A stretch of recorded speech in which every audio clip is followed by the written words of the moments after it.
Arabe des recherches et analyses. Est-ce que ce départ brutal du président Ben Ali vous a surpris? Ceux qui ont confirmé le départ du clan Ben Ali, le clan des Trabelsi, c'est sûr. Pourquoi? Parce que la Tunisie a connu une situation révolutionnaire. Je parle en termes de sciences politiques. Qu'est-ce que ça veut dire une situation révolutionnaire? Ça veut dire qu'il y a trois éléments, trois étapes que la Tunisie a vécues.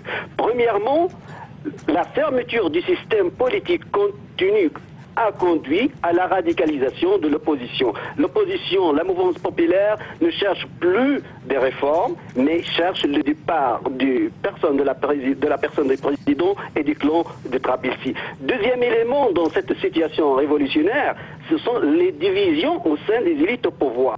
Maintenant, presque personne ne parle de divisions au sein des élites au pouvoir. Le pouvoir tunisien a connu les derniers jours, peut-être les dernières semaines, peut-être même les derniers mois, des conflits, je suis sûr qu'il y a eu des hommes d'affaires tunisiens qui sont aussi derrière la foule, qui ont des liens avec Washington, qui ont exercé des pressions sur Washington pour éjecter Ben Ali.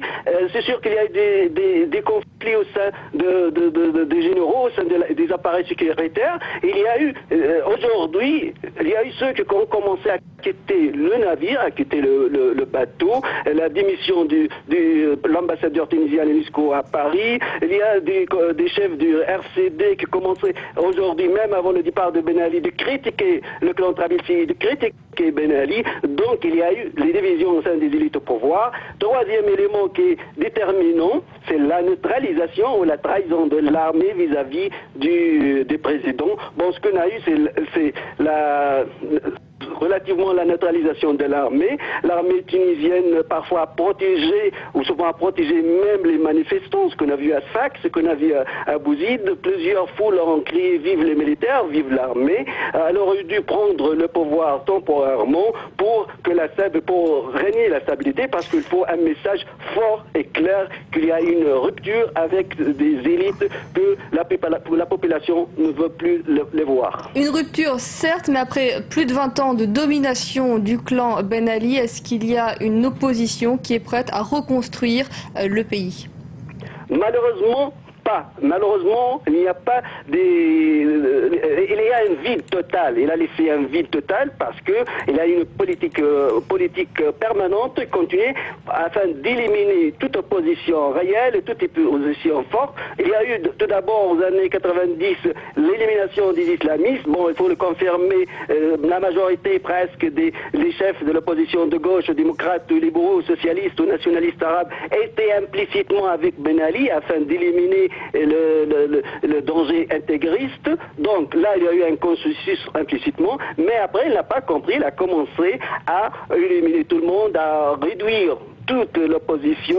Donc il a créé ce vide et la Tunisie est en train de payer cher ce vide politique qui a été créé par Ben Ali et le clan Trabelsi. Je vous remercie beaucoup pour votre analyse, Monsieur Sidaoui. Alors, à l'origine du départ du président Ben Ali, cette mobilisation de la jeunesse tunisienne, le gouvernement a tenté d'étouffer, mais Internet a permis de prendre le relais. Des blogueurs avaient, je vous le rappelle, été interpellés puis relâchés cette semaine. Alors, nous sommes en ligne avec Jean-François Julliard. Bonsoir, vous êtes secrétaire général de Reporters sans frontières. Ce départ du président Ben Ali, c'est une bonne nouvelle pour vous? Oui, c'est une bonne nouvelle parce que le président Ben Ali avait confisqué toutes les libertés, à commencer par la liberté d'expression pendant plus de 20 ans. Donc c'est une bonne nouvelle, non pas pour nous, mais pour tous les Tunisiens qui aspirent à plus de liberté, qui aspirent à pouvoir s'exprimer librement, et j'espère qu'ils